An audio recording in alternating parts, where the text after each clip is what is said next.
Hello and welcome to Roshamjoe Paints. As always, my name is Joe, and today we're doing a little segment that I like to call, for the first time ever, Little Guys, Big Focus.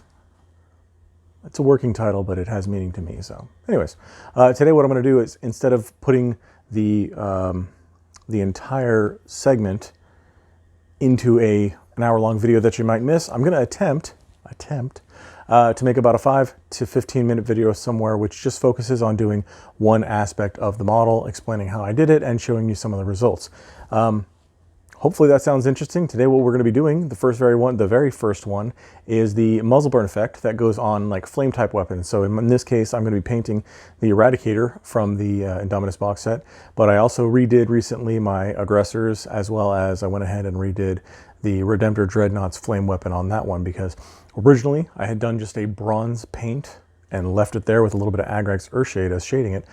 This time, did a little bit differently. Hopefully, well, you'll get to see how it turns out. I think you'd be happy, and I likely already put the picture in the thumbnail, so you know what it looks like. You know, so it's all spoiled anyway, but at least you see how it did it. So now we try to focus.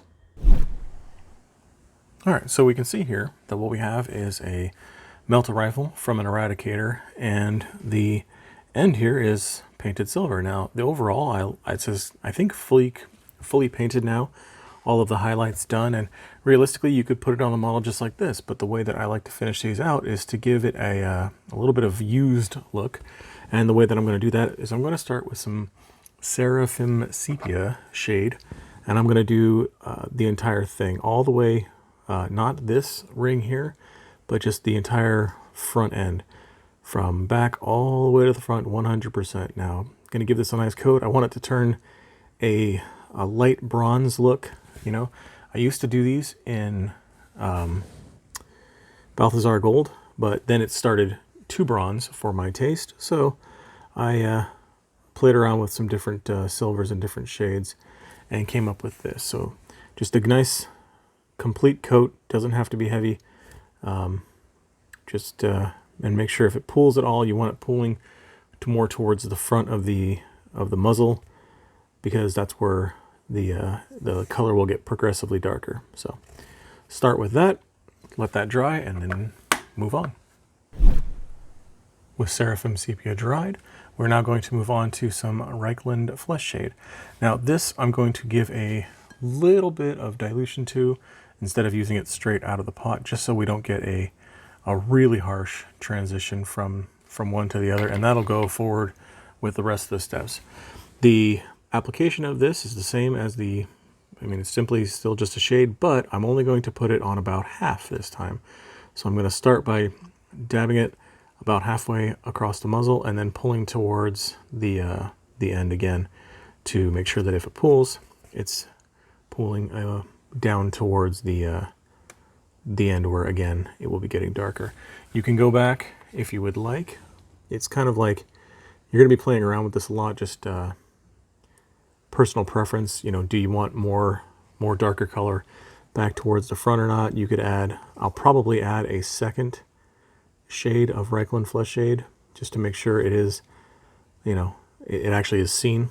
So, but again, same kind of process, and that'll go forward for all of them. They're all going to have the thin it down slightly and apply it in thinner coats, just so you don't get like hard yellow, hard orange, hard purple, hard black kind of coats. So, all right, I'll come back, probably a couple of coats of that, and then come back and move on to the next one. With the REIKLAND FLESHSHADE now drying up nicely, I'm going to go in with a watered down again version of DRUCHI Violet, however that is pronounced. And last time we just did half, this time we're just doing the front quarter. So again, since this is watered down, I'm hoping to not get a hard line between here and the REIKLAND. If you see it having a high spot, I like to just swirl my brush around. Like you can see, I'm just making little circles, hoping to pull some of that water back this way, or we should be pulling the water back towards the front, but also reducing any chance of it having like a hard line, kind of like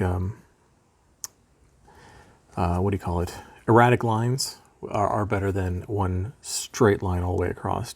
So This will take, again, a couple coats, and what you can do after, and this goes for the this goes for the REIKLAND FLESHSHADE as well, which I forgot to mention, is that after you get that first lighter coat established at the 50% mark, if you want to darken it up, you can. So like with the DRUCHI Violet, what I'm going to do is once this dries up, I will come in with maybe a non-diluted here to make that tip even darker. So, and you can see you're getting a nice gradient from yellow into like an orangish red into purple, and then we'll finish up with black on the end once all of this is dry. But for now, DRUCHI Violet, again, 25% or so of the barrel, and let that dry. By the way, the whole time I have been trying to hit the front as well, because you want to make sure that it doesn't just go from silver to black in the front. You want, I don't know, if anything shows through the black, you want it to be purple, and if there's, for some reason, it's showing through, you know, you want it to be very consistent. You want it to look discolored instead of just nice and silver. The only place that it's going to look silver is, again, going to be back on this band here, and then I will come back. Well, I'll show you later. How about that? But anyways, let that dry. You can see it's starting to look pretty good. Let that dry, and we will come back with Nuln Oil. And so with the DRUCHI Violet on there, it's looking pretty good. But our last step will now be to cover just barely, I'll call it the 1/8, but basically it's just right here on the very end, with a little bit of Nuln Oil just to darken that up. I know some other videos that I have watched use a little bit of Dragunov Nightshade to add a little blue tint to it. I feel like that's less of a soot and ashy kind of fire buildup and more of a like a chrome or steel heating up. But correct me if I'm wrong. But I do know that with this effect, I'm pretty much happy with how it looks. I'm going to go back with a little bit of water because I don't want to cover up all of that DRUCHI Violet with the Nuln Oil, and I did in some spots. So I'm just going to go with a little water and just drag it towards the edge, because really I just want this whole front part to be the darkest portion of it. So there you go. And then once one, maybe 2 coats of Nuln Oil, and you'll be good on that. We're going to come back in here with a little bit of RUNEFANG steel to clean up the back edge of the silver there. Call it a day.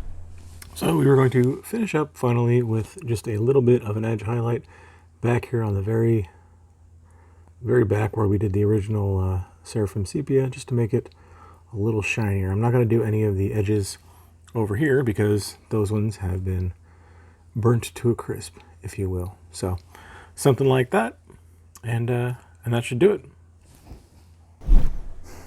And so there you go. With just a couple simple steps, you get what I would consider a pretty good look for your flame type weapons. If you like what you saw, then go ahead and like, subscribe, follow me on social medias. All the links are in the description below.